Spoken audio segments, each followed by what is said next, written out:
Kalau ayah tak tahu hukum, ibu tak tahu hukum, ketika anak dia buat live dalam Facebook, pakai ketat, berjoget-joget di depan Facebook dalam TikTok, mak dengan ayah tak tegur. Sebab mak ayah tak tahu seorang suami ataupun ayah yang dayus bukan tak boleh masuk syurga, wangi syurga pun dia tak dapat bau. Sedangkan wangi syurga itu dapat dihidu ratusan tahun sebelum sampai ke depan pintu syurga. Tak ada ilmu, dia tak tahu nak pergi, nak sampaikan kepada anak isteri dan ahli keluarga dia.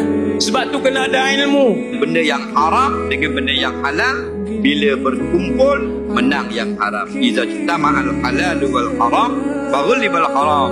Benda yang halal, benda yang haram duduk sekali, menang yang haram. RM1 saja kita pakai baju duit haram, RM9 duit halal, RM1 je duit haram, tak terima dah sembahyang.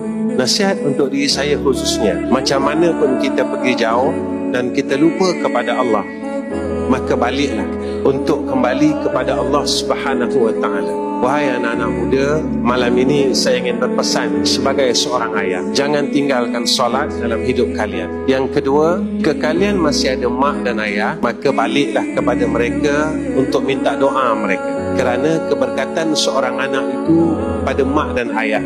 Dan jika kalian tidak ada mak dan ayah, maka kalian mohonlah kepada Allah agar kalian menjadi orang yang mendapat keberkatan dalam hidup. Yang ketiga, jika kalian berjumpa dengan ulama-ulama seperti mana yang ada di hadapan tuan-tuan ini, tak termasuk saya, Syahwadi dan Ustaz Azhar, tolonglah minta doa mereka, kerana doa mereka ini dimustajabkan oleh Allah Subhanahu wa ta'ala, didengar oleh Allah Subhanahu wa ta'ala.